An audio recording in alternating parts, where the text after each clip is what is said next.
Hello friends, आज मैं आपको बताऊंगा सेराकाइन बोलस के बारे में। जो आपको ये दिख रही है जो कि मेनकाइंड की आती है, सेराकाइन प्लस बोलस, जिसके अंदर साल्ट आता है, सेरोटोपेप्टाइड्स, पैरासीटामोल एंड मिलोक्सिकेम बोलस आती है। ये बोलस पशु में क्या काम करती है, इसकी कितनी डोज देनी चाहिए, इस बोलस के क्या साइड इफेक्ट हो सकते हैं, किस तरह की डिजीज़ में यदि आप इसका प्रयोग करेंगे तो पशु में सबसे ज़्यादा बेनिफिट देखने को मिलेगा। कहने का मतलब है कि यदि आपको इस साल्ट की बोलस, यदि आप सेराकाइन प्लस न मिले तो इस साल्ट की बोलस का भी प्रयोग अपने पशु में करवा सकते हैं, जो मैं आपको बताऊंगा। तो इस चैनल पर जो नए आए हैं, पहली बार जुड़े हैं, तो पहले आप इस चैनल को सब्सक्राइब कर लें, साथ में बेल आइकन और ऑल वाला ऑप्शन दबाएं। आपको पता है कि इस चैनल पर शॉर्ट में सही जानकारी के साथ वीडियो दी जाती है। देखो, सेराकाइन बोलस यदि आप अपने पशु में, आपको दिख रहा है इसके अंदर सेरोटोपेप्टाइड्स है, मिलोक्सिकेम एंड पैरासीटामोल, तो इसका मतलब दर्द, सूजन, बुखार की ये बोलस है। तो जो इस तरह की ये बोलस आती है। देखो, दर्द, सूजन, बुखार में आपको क्या करना है, जब पशु में किसी भी तरह का यदि कोई दर्द हो गया है, किसी तरह कहीं चोट लग गई है, स्वेलिंग आ गई है, चाहे पशु लंगड़ा करके चल रहा है, उठने बैठने में दिक्कत कर रहा है, तो उस स्थिति में भी आप इस बोलस का प्रयोग पशु में कर सकते हैं। इसी के साथ यदि पशु में यदि बुखार, टेम्परेचर बढ़ गया है, जिसकी वजह से पशु सुस्त हो गया है, बैठ गया है, कमजोरी सी आ गई है, तो उस स्थिति में भी आप इस बोलस का प्रयोग कर सकते हैं। इसी के साथ यदि पशु में किसी अंग में या किसी चोट की वजह से स्वेलिंग आ गई है, या कोई इस तरह का इन्फेक्शन हो गया है, बैक्टीरियल या वायरल, उसकी वजह से पशु के शरीर पर सूजन आ गई है, तो भी आप अपने पशु में प्रयोग कर सकते हैं। जिस तरह से एफएमडी में पैरों में सूजन आ जाए, लंपी स्किन डिजीज में कहीं पर शरीर में सूजन आ जाए, तो भी आप इस बोलस का प्रयोग अपने पशुओं में करवा सकते हैं, वहाँ पर भी अच्छा रिजल्ट मिलता है।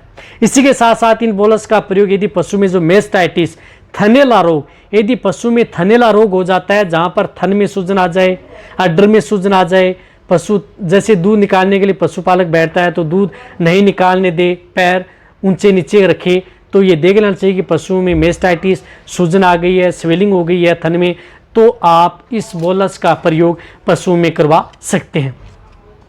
अब इस बोलस की डोज क्या होती है? देखो, डोज ये है, जो बड़े पशु हैं, गाय भैंस हैं, उनमें आप ये 2 बोलस, ज़्यादा दिक्कत है तो 2 बोलस सुबह और 2 बोलस आप शाम को, लगातार आप 3 दिन इस बोलस का प्रयोग पशु में करवा सकते हैं, किसी भी तरह की दर्द, सूजन, बुखार या थनैला रोग के अंदर। यदि पशु का थोड़ा बॉडी वेट कम है तो ये 2 बोलस आप पर डे के हिसाब से दे सकते हैं। मीडियम साइज़ के पशु हैं, कटिया हाइपर है, उनमें दिक्कत हो गई तो आप 1 बोलस सुबह और 1 बोलस शाम लगातार दे सकते हैं। इसी तरह से यदि भेड़ बकरियों में यदि दिक्कत हो जाती है तो भेड़ बकरियों में भी आप इस बोलस का हाफ भाग, या उससे छोटे हैं, बच्चे हैं, तो 1 बोलस का तीसरा भाग आप अपने भेड़ बकरियों में भी दे सकते हैं।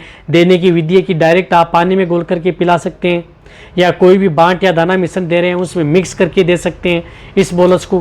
कहने का मतलब है कि किसी तरह से, लेकिन नुकसान, साइड इफेक्ट क्या है? देखो, इस बोलस की डोज आप अपने पशु को ज़्यादा नहीं देनी चाहिए, ज़्यादा मात्रा में डोज नहीं देनी चाहिए, क्योंकि और वैसे भी जो बोलस होती हैं अपने वेटरनरियन के द्वारा यदि आपके पास है, यदि इस तरह की दिक्कत हो जाए तो उनकी सलाह के अनुसार ले लेनी चाहिए। डोज यदि आप ज़्यादा नहीं देंगे, सही रिजल्ट मिलेगा। कम मात्रा में रखें, लिमिट के अनुसार दें, जो मैंने आपको डोज बताई है। और इस बोलस का ये फायदा है कि यदि आपके पशु में जिस प्रकार से गैस, एसिडिटी हो रही है ये पशु में साथ साथ, तो उसको भी ये कंट्रोल करने का काम करती है।